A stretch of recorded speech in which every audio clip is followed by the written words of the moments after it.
Hello everybody, welcome to another installment of what is now a yearly series, my end of the year gaming recap. I had a really good time making the last recap video for 2023, so I knew I had to make another one for 2024.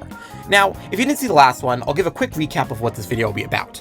I was inspired by another video essay that said you remember games way more if you take the time to write about them, and I found that idea really resonated with me. So I've compiled a series of mini reviews for every game I finish this year, both as a way to tell you guys about the fun stuff I've been playing, but also as a way for me to chronicle my thoughts and experiences with these games. I hope this video will be just as fulfilling to watch as it was for me to make, because, man, I played some great stuff this year and I'm so excited to talk about it. Alright, I won't drag out this intro, we've got a lot to talk about, so let's just get right into the games.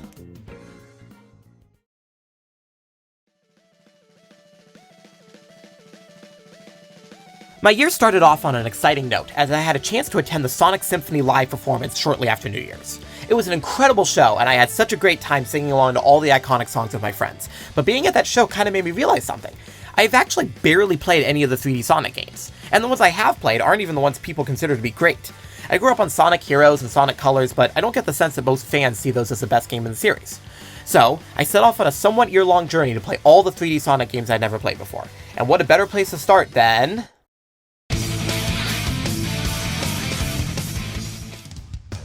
I gotta say, I went into this game with somewhat low expectations. Everyone always jokes about Sonic's rough transition to 3D, and I also feel like everyone generally loves Adventure 2 more, but man, I really enjoyed playing this game. It definitely has that early 3D game kind of feel, but I really like that a lot. The story was super cheesy, but it also had a lot of fun character moments, and I love seeing the story from each character's perspective. The hub worlds were probably my favorite part. Even though there wasn't much to them, I still loved exploring them to find where the next level was and soaking in the game's vibes at a slower pace. Sonic's levels are easily the best, as I thought these levels worked really well for being the first level of the 3D. Speed never felt too hard to control, and the themes of the levels were really diverse and they all stood out in my mind. I won't go into every character, but I will say a few quick things about the others. Tails' levels were quite easy, but still fun, and I really enjoyed the Knuckles levels for a change of pace. I didn't think the big levels ruined the game at all. Even though it was kinda dull, his campaign was so short that it just didn't bother me that much. Gamma's levels were awesome. The shooting mechanics felt super easy to master and satisfying to do every time. Now, the game has many flaws. I thought a couple of the boss fights were really bad, the voice acting is awful, and having the pick-up item action and the boost forward button mapped to the same button is one of the stupidest design choices I've ever seen. But I walked away from this game with a mostly positive experience. Oh, and the music slaps too. Not that that's a surprising take, but I just had to mention that as well. I never got a chance to talk about Scarlet and Violet in a video, but I actually really liked those games, and while I thought charging $35 for a DLC was kinda crazy, I did end up really enjoying both parts. I really appreciated that the DLC just gave you more open world areas to roam around, as the base gameplay loop of Scarlet and Violet was so fun for me that they didn't have to do much to make the additional gameplay enjoyable. Surprisingly, the aspect that engaged me most was the story. I thought Kieran was one of the most compelling Pokemon characters in years, and you and him go through a full rival arc over the course of the DLC that feels like what fans have been asking for. I think Game Freak still needs to find the best way to address the fact that players are coming into DLC expansions with Pokemon that are at or near max level, but I think they did do a really good job of making the doubles battles challenging regardless of your Pokemon's level. The DLC adds a lot of new gameplay features as well. Most of the best ones appear in the second wave that takes place in the Terraria. The biggest additions are the little missions you complete to earn in-game currency for the Terrarium, which really added to the addicting nature of the gameplay and made running around collecting Pokemon that much more fun. Better yet, if you played with a friend, you can complete the missions together, which was way more engaging than any of the stuff you could do in co-op before. A lot of other features didn't really hold my attention, such as one where you could turn into your Pokemon and walk around. They were cool, but I never felt a need to use them more than once. Overall, if you love Scarlet and Violet like I did, you'll love this DLC too. I still think it's way too pricey, and the first wave is generally weaker compared to the second, but I did still have a lot of fun. Whenever someone on the internet talks about Tunic, they always say so little about the game because the game is best experienced as blind as possible. While I do agree with that sentiment, I think a bit more needs to be said to truly convey how awesome the game is. Tunic is a puzzle game disguised as a top-down Souls-like game. The gameplay is very much like Zelda meets Dark Souls, but the best part of the game is how the game asks you to think and understand what's going on. This process all stems from the instruction booklet that you collect pages for throughout the game. Not only is the art really pretty, but as you put the book together, you start to learn things that really change how you play the game. The game is full of so many mini aha moments, and the best part is you always feel like you're figuring it out yourself, since you can't really read the language that's found on the pages. The game has one big puzzle at the endgame, and it's one of the best puzzles I've seen in any game ever. It actually compelled me to get out an actual piece of paper and write down my notes on it, something I haven't done in a very long time. Some of the clues the game expects you to solve are really cryptic, and I do wish there was a bit of an easier way to figure some of this stuff out, but it's hard to complain since the crypticness was most likely intentional. The puzzles and manual pages were what really left an impact on me, but there's a lot to love about the exploration and combat too. Bosses were quite challenging, but they always felt fair, and the game gives you a wide variety of items to use, so you can usually approach fights from a lot of different angles. I highly recommend this game, and if you do happen to play it, make sure you spend some time exploring the secrets that you learn about near the end of the game, as solving those mysteries was my favorite part.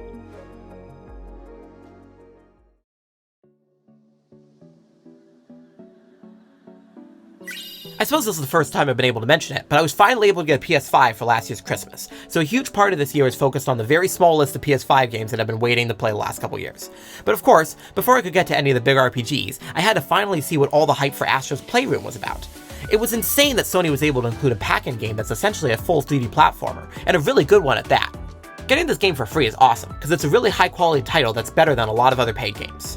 Looking back at my time with this game is interesting, because there's an obvious game that came out later this year that pretty much did everything this game did but better, which unfortunately has made this game look a bit underwhelming by comparison. That aside, the whole concept of making a game based around the PS5 itself is genius, and the game really gets the most out of its 4 level areas by using gimmicks and transformations. It really does help to make the PS5 feel next-gen, because even though the game doesn't have hyper-realistic graphics, it shows how the controller can be used in more immersive ways to enhance the overall gaming experience. The game is a joy, and every PS5 owner should definitely make the time to play all the levels. I wish I could say I loved Sonic Adventure 2 as much as other people seem to, but I felt like I had more feelings of frustration rather than joy while playing this game. To get the positives out of the way, some of the game's levels are incredible. There's a reason City Escape is remembered so fondly, and most of Sonic and Shadows levels were the game's biggest highlights. The story is also quite good, and I need to give the game credit for introducing Shadow, one of the series' most iconic characters. Memes have made it a bit hard to take anything in this game seriously, but there's a reason people view this game's story in the highest regard. Outside of those things, pretty much everything else in this game was incredibly frustrating. Knuckles' levels were changed for the worse in my opinion, and there were multiple levels where I just got stuck for way too long because the sensor would not go off. The radar system was fine in Sonic Adventure 1, I'm not totally sure why they changed how it worked. There's also the fact that Knuckles has a completely missable item that lets him breathe underwater, and if you miss it, it makes the challenge in the final level incredibly difficult. The mech levels felt quite unfair at times, and they had a lot of cheap deaths and generally weren't as fun as Sonic and Shadows levels. The shooting was not as fun as Gamma's was, and the sound effect got really grating listening to it a bunch. And while the set rotations of each character's stages helped the story feel more cohesive, I really missed the freedom that Adventure 1 offered you through its character select and hub worlds. So ultimately, I ended up enjoying Adventure 1 more than Adventure 2, as I found there were just more levels I liked, even if the peaks of Adventure 2 were better. I will say, I never bothered to touch the Chao Garden in the game, and I know that's a big deal for a lot of people, so maybe my experience was not as good as it could have been. I would really love to see both adventure games get remakes in the near future. They both feature great ideas and awesome levels, but they're held back by a lot of frustrating mechanics and general jank that could easily be fixed in a modern version. Sega has brought so many Sonic games to modern consoles in the past few years, so I hope these two have new versions coming soon. I would gladly play them again. Man, I feel like I have a lot to say about this game, and not all of it is good. I'll state up front, I really did enjoy the hell out of this game, but there was just a lot of little things that made it feel like a slog to play sometimes. First off, I think this game is a shining example of what a next-gen game can be. The super fast load times are shown in great effect, and the game looks stunning as well, and all the characters felt super realistic to me. Combat is also the absolute highlight of the game, as even though the turn away from turn-based combat was a bit controversial, the new action system crafted for this game is properly deep and satisfying through the whole game. The new abilities you unlock throughout the game were always satisfying and interesting and felt properly powerful, and this makes for a fun challenge of deciding which ones to use to make the best character build. The boss fights are also some of the greatest moments I've experienced in any game ever. I'm sure you've heard others sing their praises, but they're really that good. All of them are stunning audiovisual experiences that mix in satisfying gameplay changes that made for a whoa moment every time. The game is not quite as strong in the other areas, as areas such as Exhalation felt really underdeveloped. The maps are pretty barren and linear, so there isn't much to do when walking between objectives besides taking in the sights. The story often felt too convoluted for its own good at times, as I often got lost in the game's unique fantasy jargon. There's a smart dictionary feature that will define words that are used in a scene, but I personally did not love when I had to stop dialogue to find out which kingdom a character was referring to. There was also a few moments where the story screeched to a halt and you're sent to do a side quest. Sometimes they're meaningful, but other times it's just a generic fetch quest that seemed to add nothing to the game. These moments were really hard to get through, but luckily something exciting will usually take place when these segments are done. Even with these flaws, the game is totally worth playing for the combat and boss fights alone. It's a pity there's so many things that drag the game down, but when the combat is this fun, it's a lot easier to tolerate the negatives. I've always been a super casual fan of the Ratchet & Clank games, mostly because I didn't own a PlayStation console until later in my life. However, this is one of the first games that really interested me in getting a PS5, as this was the first exclusive for the console that seemed up my alley. While I don't think the game was as good as I thought it was going to be, it's still a great game that I'm really glad got the proper love and attention during the early days of the PS5. The fun combat is what's always stuck out to me most about this series, and this game offers the series' most engaging combat yet, at least from my experience. The guns are all really fun to use, and each upgrade felt properly powerful. The game focused on a lot of half presses and full presses of the adaptive triggers to do different attacks, but I kinda wish each action was mapped to a different button. Outside of the combat, I just felt a bit disappointed compared to my expectations. I think the idea of a big next-gen exclusive stuck with me more than it should have, as the story and explorable worlds felt about the same size as other Ratchet games I've played. One of the worlds was a lot larger and relied on rocket boots to get around, which was a blast, but I found the other worlds a bit limited in size and explorability, with the swamp area specifically being quite frustrating to navigate. The portals were a much smaller feature than I imagined as well. The intro shows characters popping into brand new areas immediately, which was impressive, but the rest of the game just has them teleporting a few meters in front of you. Now, don't get me wrong, this game is still awesome, mostly due to the combat, and I felt compelled to reach 100% completion to get the platinum, which doesn't happen very often. I would just advise anyone who's thinking about playing this game to see it more as a good Ratchet game rather than a big AAA next-gen experience, and I think you'll get a lot of enjoyment out of it.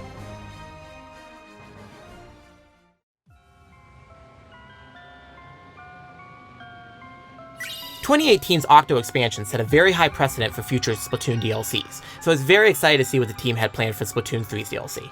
Sideorder decides to take a totally different route than the previous Splatoon single-player modes, as this mode offers a full roguelike using Splatoon elements.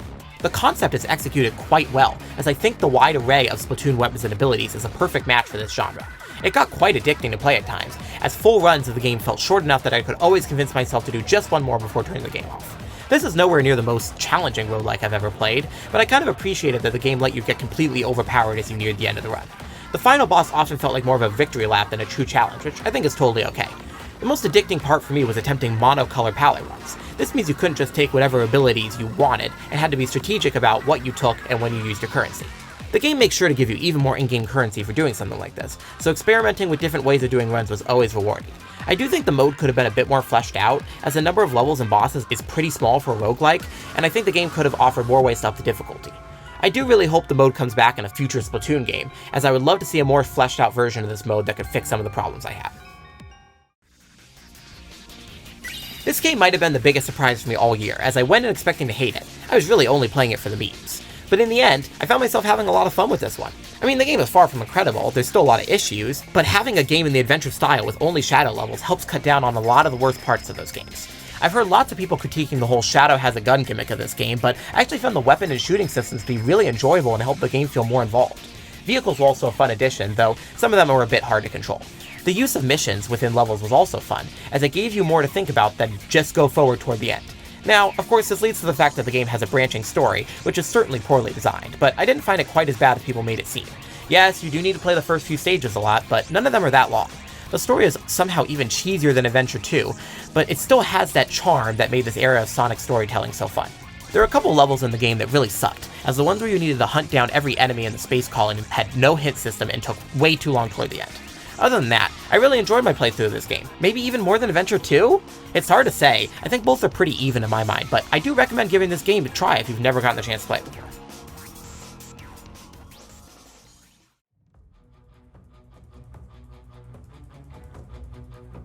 Ubisoft gets a lot of crap for putting out the same open-world action game over and over, and rightfully so, but every once in a while, one of their studios puts out something truly special and unique. Now, I don't know a thing about the Prince of Persia series, but when I heard this was a well-loved, highly polished Metroidvania from a big publisher, I just had to try it. And yeah, this is a great game, I'm really glad I played it. I never really understood what was going on in the story, not sure if that's due to my lacking knowledge of the series, but luckily I don't really play these games for the story anyways. The game feels like it takes a lot of ideas from Metroid Dread, as the more involved combat and slightly untraditional progression system feels similar in both games, but I'd say this game does an even better job with its combat than Dread does. However, I don't think the power-ups are quite as memorable as they could be. The first few are quite interesting, but the endgame abilities all felt pretty typical and less exciting. The game also introduces some new map marking systems, such as the ability to take pictures and put them on a map, which I thought was super cool. I also loved that the game added extra challenging puzzle and platforming rooms and optional areas. The difficulty spike was welcome, and the rooms never felt unfair. While there's a lot to love about this game, I found that it didn't really stay in my mind for long after playing it, and I found it really hard to remember a lot of the things I loved. I don't think this is really the game's fault, as it's a really great Metroidvania, but maybe it was a bit too similar to games before it to really stand out in my mind. I do hope we see more AAA developers making Metroidvanias in the future, as games like this really do show a strong potential for a higher budget game in the genre. Alright, I don't plan on spending too much time talking about this one, since I made an hour-long video earlier this year talking about how much I love this game, but for those of you who don't want to hear me talk about the game for an hour, I'll give a super condensed version of my thoughts. The game does so much different stuff, and it does it all so well. The combat has greatly improved from what it was in Remake Part 1, and the world exploration is just so much grander and fulfilling now that you can explore more than just Midgar. I don't really have any nostalgia for the original FF7, but I could tell how much care and love was put into reimagining these iconic locations and characters. Stepping into areas like the Golden Saucer or Junon felt really magical, as the visuals and music worked together to create this amazing feeling. The game also just adds so much fun stuff to do along the way, and all the minigames and side quests surpassed my expectations. I've seen many people who have said the minigames made this game less fun for them, but for me they were a key reason why the game was so engaging. Queen's Blood especially was a major highlight for me, as it's my favorite in-game card game I've ever played. This was one of those games I just got sucked into and never wanted to put down, and it absolutely has my highest recommendation, even if you're not a super fan of FF7. An absolutely phenomenal game all around. I think it's great that Peach finally got her own game, and I really don't think it's as boring as some people made it out to be. The large variety of gameplay modes you get to experience throughout the game makes things very interesting, and it reminds me of a Yoshi game the way levels become more interesting when you slow down and take time to find the collectibles. The art style was quite pretty, and the character designs were fun, which helped the game feel like it had a unique identity from the Mario series. While I enjoyed my time with it, I do think the game is pretty unmemorable, and I can't say I would actively recommend anyone to play it. It's just a bit too short to really stand out, and the lack of difficulty led to a lack of super memorable moments. This is not a bad game, far from it, I just don't think it's a great game either. After finishing FF7 Rebirth, I wanted to educate myself on some of the additional FF7 games that have been made over the years. I figured the next best step was playing Crisis Core, especially since it got a remake last year and some of the game's story seemed to be relevant for the FF7 remake saga. And, well, this game is certainly a mixed bag. There's a lot to love, as I love getting to see more of Zack and his origins, and the game's ending is certainly as good as people say it is. I almost wish I could have gotten to experience this game back when it first released on the PSP, as I'm sure seeing some of FF7's most iconic locations depicted in a new way must have been amazing, but it certainly didn't hit as hard since I had just played Rebirth, which depicted these locations a lot better. Shout out to Nibelheim though, they really nailed that part. Unfortunately, I found a lot of the story that was made exclusively for this game was really dull and unnecessary. I found both NGL and Genesis to be completely uninteresting, and the game spends a lot of time trying to make you care about them. There's a certain style of writing that FF7 stories from the 2000s used, and I'm generally not a big fan of it at all, especially compared to how the original game was written. Aside from the story, the gameplay is fine. It's nothing special, but it's still pretty fun. I thought the roulette system was a good addition that makes things fun, but it doesn't give the player much to actually do in combat. The materia fusion system is a good idea, but it's a bit disappointing in execution, as I found I could rarely ever get a materia that was better than the ones I had. The game also had a couple mandatory sections that dragged the pace of the game to a halt, like the snowy stealth section or the flower cart building missions. And also, there's like way too many side missions in the game. I can't even imagine trying to do them all, as they aren't particularly interesting. This game is a textbook 7 out of 10 game for me, as there's quite a number of really enjoyable things in this game, but there's also a lot of really boring stuff that doesn't need to be here. I do recommend FF7 fans play this game, as the world building and time with Zack makes the game worth it, but certainly don't expect a masterpiece.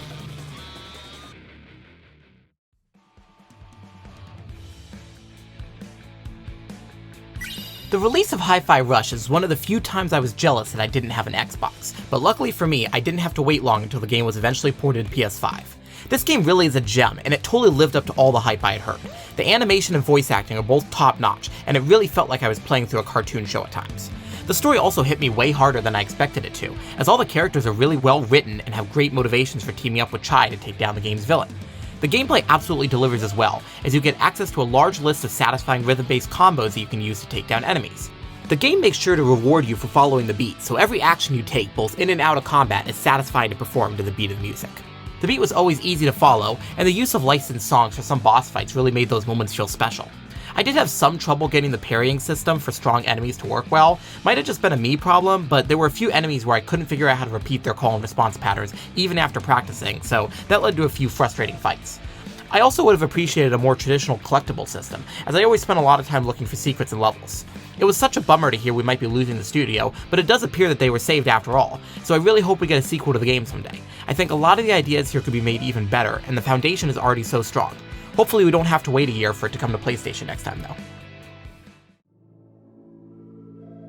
I knew about this game from the moment it was announced, but I didn't understand why I should be excited for it. It kinda just seemed like a typical Metroidvania made by a small team, which I feel like we get a lot of these days. It wasn't until I heard the glowing reviews that I really began to get interested in the game and decided to buy it, and man, I'm glad that I did, because this game is something really special. Animal Well is one of the smartest games I've ever played. I feel like it knows exactly how I'm going to think, and the game is designed around that to make the game more fulfilling and fun. The developer has described the game as having multiple layers that get unveiled one at a time, and it's really impressive how he was able to pull that off. You can play the game like normal and not feel like anything is off or missing, but then when you start to look more closely, you realize there's so much more to the game than what it would seem at first. Discovering this game's secrets was one of the coolest gaming moments I had this year, and I hope if you have the chance to play this game that you have the ability to play it spoiler-free. Some of the really late game secrets are too obtuse to figure out without help, which is a bit disappointing for a casual like me, but I still appreciate that the game really incorporates cryptic content for the superfans. Even without the secrets, the game is just a really fun Metroidvania platformer, and even though there's no direct combat, it uses items in really clever ways to make satisfying bosses and level design. The atmosphere is really impressive as well, as the game uses the titular animals in a lot of different ways that can create both joy and fear. When Dunkey said he had a great eye for finding good indie games to publish, I really thought he was memeing, but this has really proved that his statement must have been true, cause I'm so glad he was able to find this gem and expose it to more people. Consider me excited to see what Big Mode publishes next.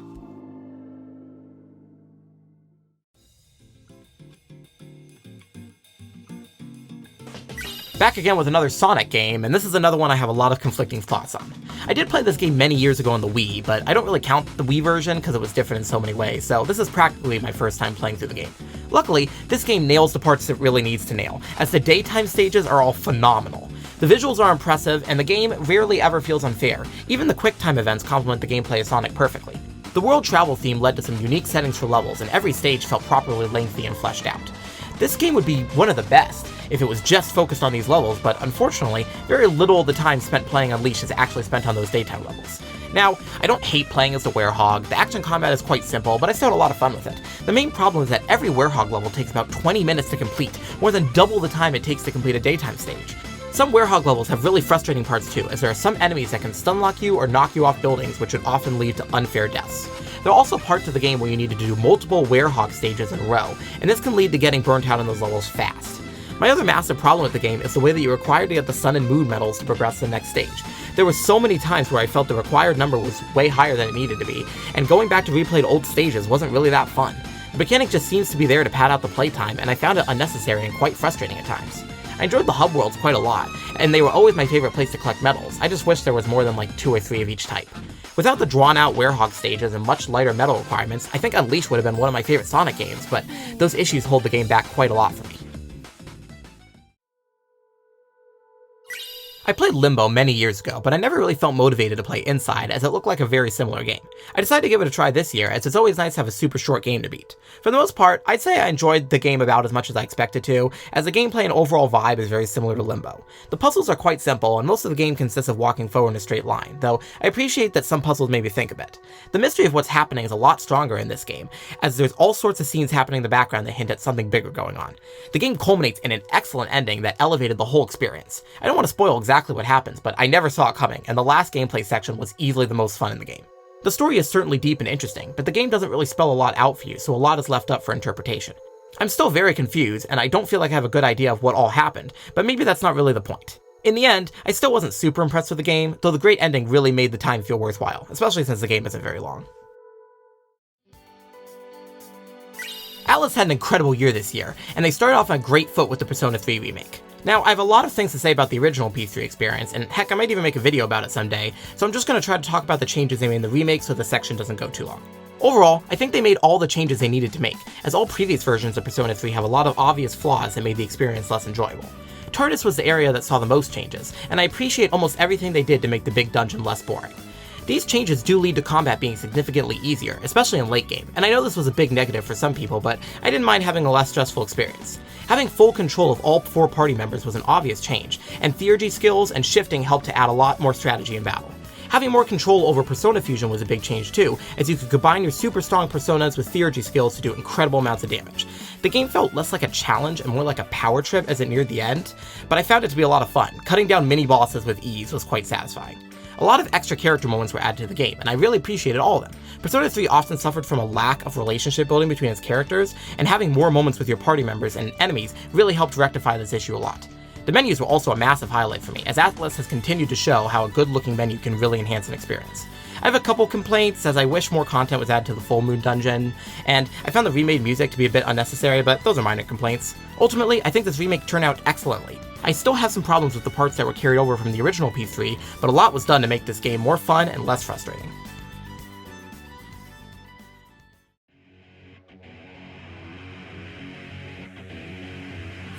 As a big fan of both Persona games and Tactica games, I was really hoping this game would be a home run, but I found Tactica to be one of the more underwhelming spin-offs from the Persona series. First of all, the visual style is great. It's a bit of a mix of Persona 5 and Persona Q, and it manages to create a unique style. The story was decently enjoyable, as the two new characters Irina and Toshiro are quite entertaining and feature well-written backstories. The ending falls a bit flat, unfortunately, but there's some great character moments along the way. What I found myself most let down by was the Tactics gameplay itself. There's some really cool ideas introduced early on, but the maps start to feel more and more boring as you near the end of the game. New obstacles are introduced in the first 3 worlds, but the fourth and final world doesn't add anything new and feels like a big slog to get through. Enemies also feel a bit too tough to guard break sometimes, as something like elemental weaknesses would have added a good layer of depth to combat. The game adds extra clear conditions for each level, which is a good idea, but they rarely felt challenging, and I stopped thinking about them near the end of the game. If you love the P5 cast, you'll get a lot of enjoyment seeing the new character moments, but I think it's a bit lacking as a tactics game, as it doesn't innovate the genre as much as other Persona spin-offs have done for their genres.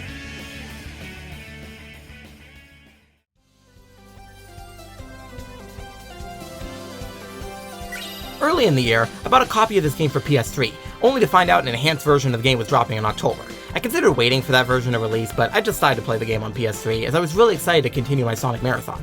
I ended up really enjoying this one, and I'm pretty sure this is either my first or second favorite game in the whole Sonic series. I wasn't expecting the game to be so short, as I practically beat the main game in one afternoon, but man, that was definitely a fun afternoon. The Sonic series has always frustrated me with how often it reuses old level themes, but this one really does it justice, as the old stages are reimagined in ways that call back to the old levels, but still bring in so many new ideas to complement the stage.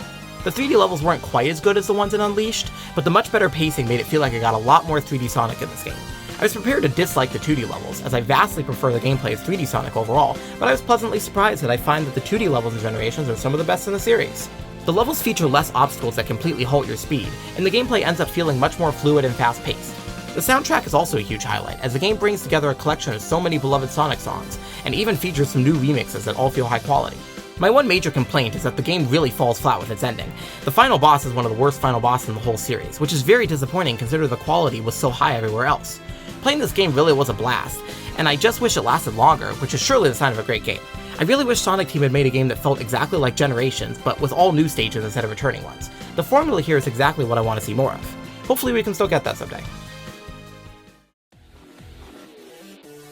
This is my first time playing a Yakuza game, which felt long overdue, as many people who love the same games as I do also love this series. I started playing in January and initially thought I wouldn't like the game and actually dropped it, as the story didn't hook me in the first few hours and the story quest felt boring. Luckily, I had some friends convince me to give the game another try, and I'm really glad they did, because the game started to get good shortly after the point where I stopped. It's a real pity that the game started so slow, because Yakuza 0's story is one of the best I've ever seen in a video game once it's all said and done, and the game features complex characters and super satisfying plot twists that keep hitting you one after another. The two separate characters feel disjointed at first, but as the game goes along, you realize their stories are actually working toward the same point, which is a brilliant thing to discover. I also enjoyed the game's side stories, as a lot of them were quite ridiculous and comical, and they certainly didn't feel like the quests from any other RPG series. They were a really nice change of pace from the serious plot, and I really felt like my time was ever wasted. There's also just so much to do in the city, maybe even too much to do at times. I felt pretty overwhelmed by how many shops you could go to and minigames you could play, and I felt like I didn't even get to see everything after 50 plus hours. The game features a robust side mode for each character, the real estate mode and the cabaret club mode, and even though both were fun, they both went on for way longer than they should have, and I got burnt out before completing either mode. The combat is great too, as the multiple different styles give you a lot of different ways to approach encounters. I did feel like certain styles were just generally more useful than others, which meant there were a couple that were barely used. I also feel that Kiryu's styles were just weaker in general compared to Majima's. There are also a few sections where you fight enemies with knives and guns that really tick me off. They can force you into a stunned state multiple times, and I found these fights to be the most frustrating parts of the game. Overall, I really ended up loving the game, and I totally understand why people see it as a top-tier action RPG. It's a great starting point for the series, and it certainly makes me want to check out more Yakuza games in the future. I I generally do not love super old RPGs, as I found a lot of them have outdated mechanics that make them feel more frustrating than enjoyable. I've been a bit hesitant to play FF6 because of this, but the recently released Pixel remasters finally inspired me to give the game a try. And frankly, the game kind of blew me away, as it does so many things I didn't even know were possible back in 1994. The game features a large cast of playable characters with interesting backstories, and the role of protagonist switches between them depending on what's happening in the story. Kefka is also a standout villain as well. It was great to see that all the hype I had heard from other people was well deserved. The game surprised me with how much it felt like an open world at times, as you're given a ship quite early on that lets you fly almost anywhere on the map. The game also has a major change at the halfway point that resets the map and splits up your characters, and you're given full freedom to explore the world in any order at that point. This really blew my mind, as I wasn't really aware there were any games with this kind of freedom and progression from that many years ago. It's a bit of a double-edged sword at times, as there were certain parts where I would get stuck and couldn't figure out how to go to the next main story segment, but luckily, there are plenty of internet guides that could show me where to go. Combat felt great as well, as each character was given a unique combat style that made battles feel interesting and fresh. The game is constantly encouraging you to swap up your team, so I got a chance to use everyone lots, and I'm really quite impressed with how everyone felt so equally strong. There's some weak links, such as Setzer, but everyone can be a strong ally as long as they have the right equipment and skills. The game even has completely optional characters, which feels even more impressive considering they have unique fighting styles. Building up each character to reach their maximum potential was really fun, but I will admit I resorted to using the Pixel Remaster's boosted EXP feature at times to speed up character growth. I appreciated having the modern cheats actually, as I definitely made use of the button that turned off encounters or the auto battle function to speed up gameplay a bit. But even though it required a bit of help from modern features, it was so satisfying to get your characters to the point where they could start dealing ridiculous amounts of damage. The game also features an incredible soundtrack and a jaw-dropping ending that continued to make me question how any of this was possible back on the SNES. I was more than pleased with my time with FF6, and I highly recommend it to any JRPG fan who has yet to play this masterpiece of a game.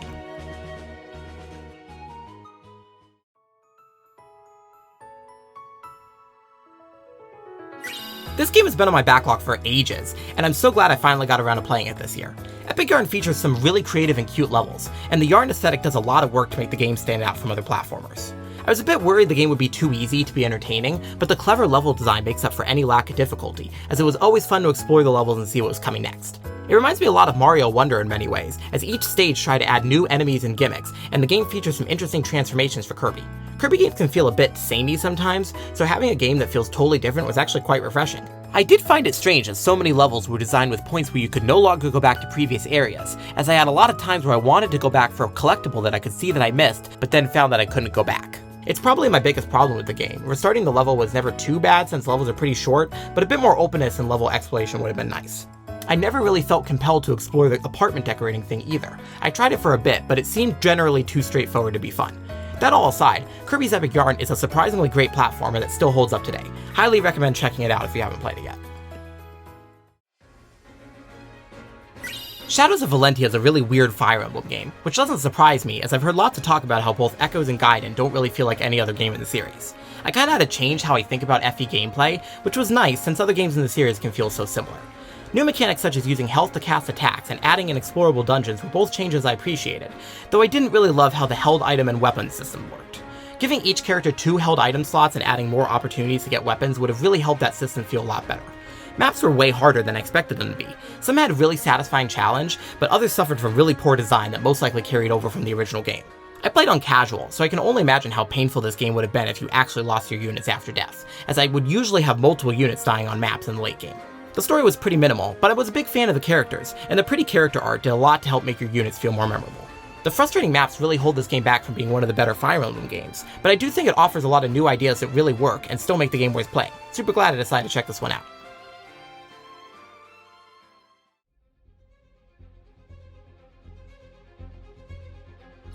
I greatly enjoyed my time with both the first Spider-Man game and Miles Morales, but I couldn't say I was all that excited to dive in the newest game right away. Once I finally got around to playing it, I was totally hooked, as I found it improved on the first game in a lot of ways I didn't expect it to. My favorite change is definitely the new movement mechanics, as even though I thought the web wings looked underwhelming in trailers, using them to fly through air currents made movement so much fun. Spider-Man can also use mid-air jump and dash abilities later in the game, which also helped to maintain a good speed and height while swinging. The story was much improved too, as the pacing felt better and the setup was generally more exciting. The symbiote storyline was done super well, and both Miles and Peter felt like they had a lot to contribute at all times. Kraven was a highlight as well, as he ended up creating some of the game's best moments, even though I wasn't super excited to see him at first. Combat saw some changes as well, as both Spider-Men feel a lot more like Miles did in his game, which was a good change, but it did make both characters feel quite similar. I wish a bit more had been added to make combat more interesting in the late game, as enemies took a lot of hits before dying and I didn't feel like I could do much while I waited for my abilities to recharge. Missions in the world were much more fun this time around, as it seems like there were less of them and they all felt more meaningful than just stopping routine crimes. Getting 100% in the game was super stress-free, and I was able to get the platinum without too much extra effort after finishing the story. I definitely ended up vibing with the game much more than I did for the other PlayStation Spider-Man games, and I'm really excited to see what Insomniac does for the series next. I would love to see a map other than New York, but I have a good feeling the team will find a way to make the next game interesting regardless. Astrobot might be the first game that won Game of the Year at the big awards that I fully agree with. I don't think Astrobot is my personal Game of the Year, but I do think it certainly deserved to win the award most, as the work it does to bring joy to the player and celebrate the history of PlayStation is incredible. I heard some reviewers calling it Mario Galaxy 3, and I think it totally deserves that title, as it delivers 3D platforming excellence on the same level that the Galaxy games do. Every level felt like a blast to play, as the game continued to bring unique ideas and bright visuals every time. There really wasn't a bad level either, as most of the annoying parts of Astro's Playroom are gone, and the game kept introducing new ideas even toward the end of the game. All this is made even better by the game's excellent collectible system. The game features a plethora of bots that need rescuing, and about a third of them are special PlayStation cameo bots that feature iconic characters that call back to the console's history. Not only is this a great way to create Easter eggs that call back to PlayStation's past, but it really drives the incentive to find more bots because it's just so fun to see who you're going to get next. It even makes a bit of a guessing game for gamer nerds like me, as the bots use cheeky codenames to refer to the characters so you can try to identify them yourself. Not all of them are immediately recognizable, but that's the fun part. I certainly learned about some new characters I'd never heard of before this game. Then on top of that, you can use your coins at a gacha machine in the hub world to unlock accessories for those bots. Another extra treat that lets you appreciate the love that was built into these cameos. So not only does the game have incredible platforming levels, but the collectible system is one of the most fun and rewarding I've seen in any game. Astrobot is so special, and you can constantly feel the genuine love and passion that was put into this game's development. Truly a shining example of great game design, and I can't wait to see what Team Asobi does next.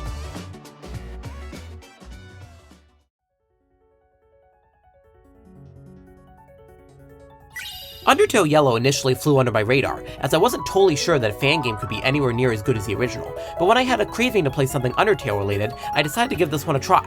For those of you who may be unaware, Undertale Yellow is a fan-made prequel to Undertale that was in development for years. It finally released in late 2023, meaning I ended up playing it around a year after it released, and man, this team of fans really put together something special. I know we have Deltarune, but this fan game legitimately feels like an official follow-up to Undertale. The characters feel just as lively and well written, the humor is just as funny, the music is just as catchy, and the bullet patterns in the fights are even cooler. The bosses also feel like a big step up, as most of them feature fun gimmicks, though I did find a few of them to be quite hard, definitely harder than anything in the original game. Yellow starts off in a very similar way as Undertale, but it quickly diverts into its own original experience that barely feels like it needs to rely on Undertale's plot or general world map. I certainly expected the story of the game to go one way, but it really changes into its own thing around the halfway point of the game. I have some problems with how it was paced and how satisfying the ending is, but there's still a lot to love.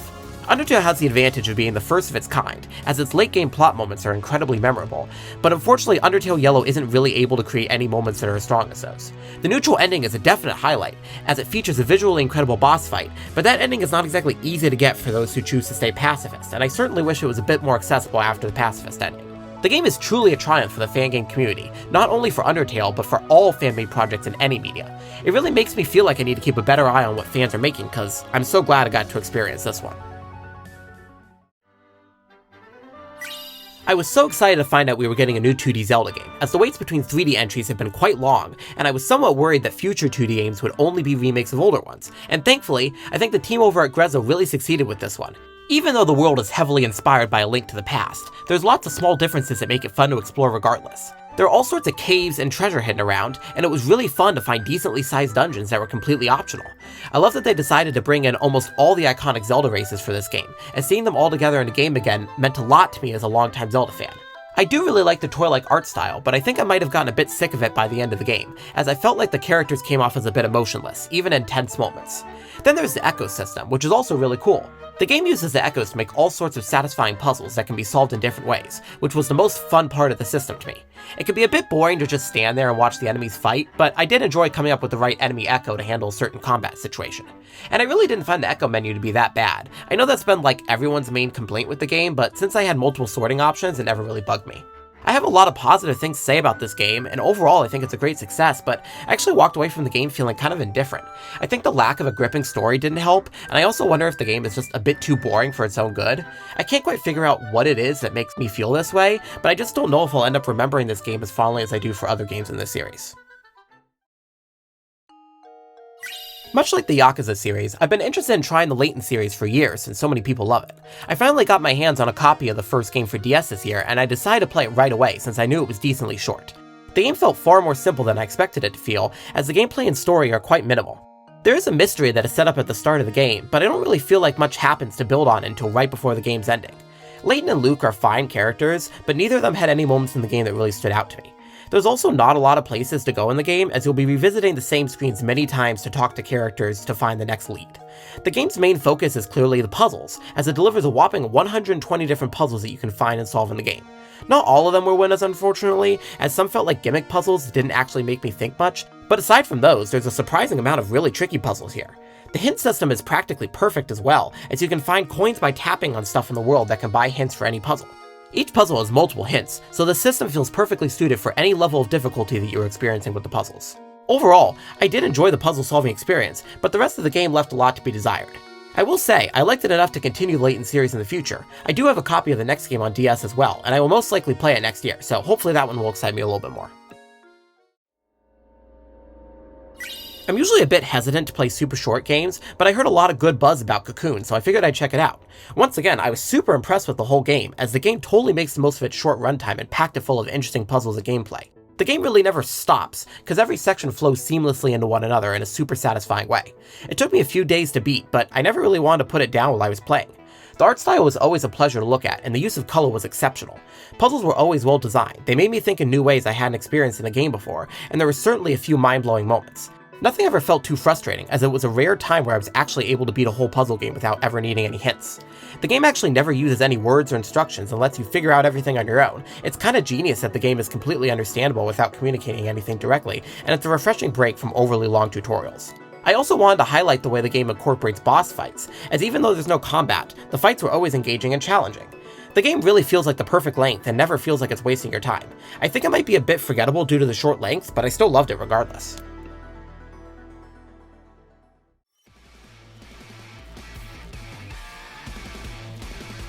Considering how much I love Sonic Generations, I figured I had to play the new Shadow expansion that was included in the re-release. I'm happy to report that the mode does indeed continue the greatness of Sonic Gens, and even makes it better in some ways. The levels are certainly just as good, and the new powers the game added really helped the levels feel different as the game went on. The blob power was probably the weakest, as it felt a bit confusing to control sometimes, but it still had some really fun moments. The hub world was a big improvement, as having it in 3D made it more interesting, and I enjoyed having the collectible chests to look for. The story was a bit underwhelming, but to be fair, I wasn't really expecting much considering it was a side mode. I was a bit confused why they didn't include a level from the Shadow the Hedgehog game, especially considering that Black Doom was such a big part of the game. It's a bit silly that there was a Frontiers level even though Shadow didn't appear in that game, but I actually did really like that level, and it was cool to see a Frontiers island adapted into a traditional level. The Shadow Generations mode definitely makes this an even better game, and it feels like a more complete package now, and I can confidently recommend this version of the game to anyone. I've always considered myself a big fan of Metroidvania games, but I never played Symphony of the Night before this year, which is certainly considered one of the founding fathers of the genre. I can certainly see why the game was so beloved, but personally I was a bit underwhelmed.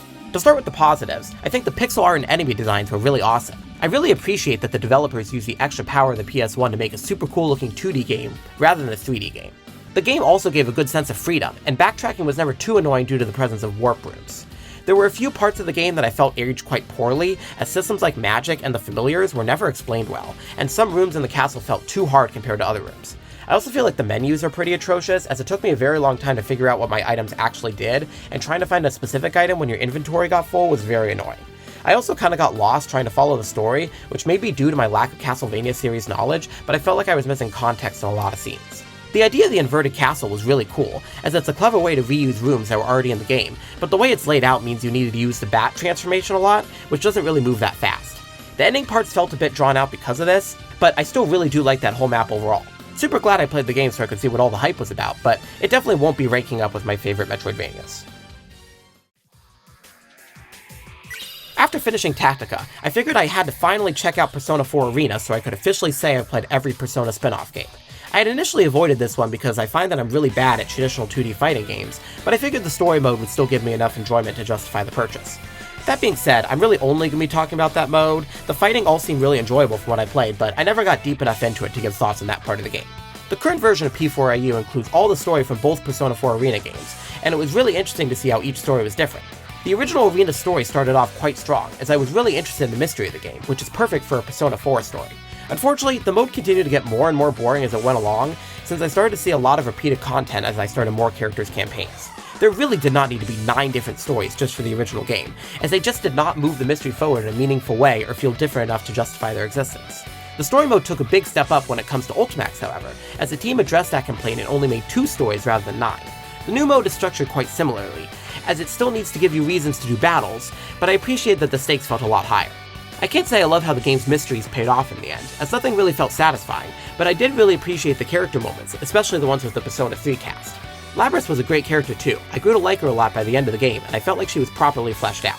As for the actual battle segments in the story mode, I thought they were far too easy to be enjoyable. I did like that the battles were fights where I could experiment with what each character could do, but when fights at the end of the story were so easy to do without being hit, it really takes the tension out of the gameplay. The game felt like it wasted my time a bit too much to be truly good, but I do think there's a lot to enjoy in the story modes if you like the characters from Persona 3 and 4. And last but certainly not least, we arrive at the final game I beat this year, Metaphor ReFantazio. I was very confident going into this game that it was going to be incredible, as Atlus and Hashino's team have been so consistent when it comes to delivering 10 out of 10 gaming experiences, and I'm happy to report that Metaphor is yet another one of those 10 out of 10 experiences. The fantasy world felt fresh and easy to understand. Everything felt very connected, and the world always felt alive. I noticed very quickly that the game chose to carry over a lot of Persona 5's gameplay systems, as the free time around dungeons, follower ranking system, and social stats are taken directly from that game. This is totally fine, of course, as these systems were all systems that work perfectly fine in Persona 5, but it did mean that the game took a bit of time to craft its own identity. Once the new gameplay systems are introduced and the story really gets going, Metaphor begins to show how special it truly is.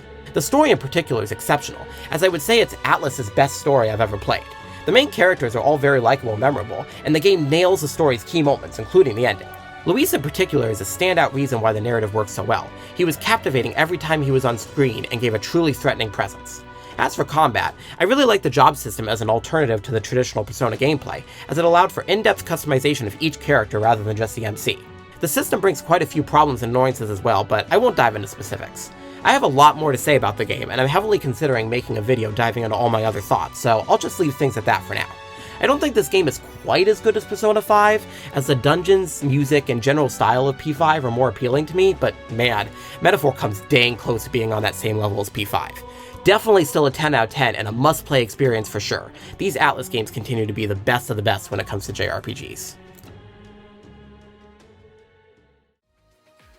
And with that, I've officially covered every game I played in the last year. 2024 was another great year in gaming for me, as I got an opportunity to experience some of the incredible games that were released this year alongside some classic titles from years past that I finally got a chance to experience. Before I end the video, I'd like to present my top 3 games that I played this year, so I can specifically highlight the truly special games that stood out to me most. Without further ado, my number 3 favorite game of the year is Astrobot! It actually kind of pains me to place this game at only number 3, as it is certainly good enough to deserve the top spot, but man, there was just some tough competition this year. This game was a return to the style of high-quality 3D platforming I haven't seen since the Wii days, and the PlayStation cameos add so much extra depth to an already amazing game. Moving on, my number 2 favorite game of the year is Metaphor ReFantazio! I really don't think there's any recency bias in this placement, as the strongest points of this game are easily some of my favorite moments from any game I played this year. I think the story and characters will stick with me for a long time, and I really love getting to experience the Persona gameplay in a new setting. And now, my number 1 favorite game I played this year is Final Fantasy VII Rebirth. I don't know if I fully conveyed how much I love this game in the short segment I wrote for this video, but this is one of the best all-around gaming experiences I've had in a long time. It goes so far beyond just being a good remake of Final Fantasy VII. It crafts its own worthwhile experience as a game in its own right, and I think that's just incredible. Easily a top 5 game all time for me. I just can't believe how good it turned out. Alright, those are my top 3 games this year. All 3 experiences truly resonated with me, and I really can't believe they all came out in the same year. Since competition was so tough for those top 3 spots, I also want to shout out Animal Well and Tunic as my indie favorites of the year. Both those games are truly incredible as well, but just couldn't quite compete with Astrobot and the big RPGs. With that, I think it's finally time to wrap this video up. I'm quite confident that I'll be making another video just like this for next year as well, as I once again had a blast putting this one together. I'm not exactly sure what lies in store for me next year, as I'm currently caught up on most of the big games I needed to play, but I have a few ideas in mind. I intend to explore more of the Final Fantasy series, especially 9 and 10.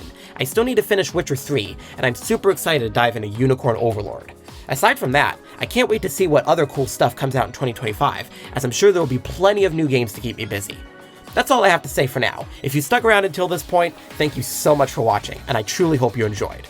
I would love to hear about anyone else's favorite games in the comments section, as well as any games from this video I might have inspired you to play. And hey, if you want to hear more about what I have to say about games, feel free to subscribe. I have a couple ideas for videos similar to this that I might be able to finish soon, so hopefully I'll be able to put those out in the near future. Once again, thank you for watching, and I hope everyone has a great 2025. Peace.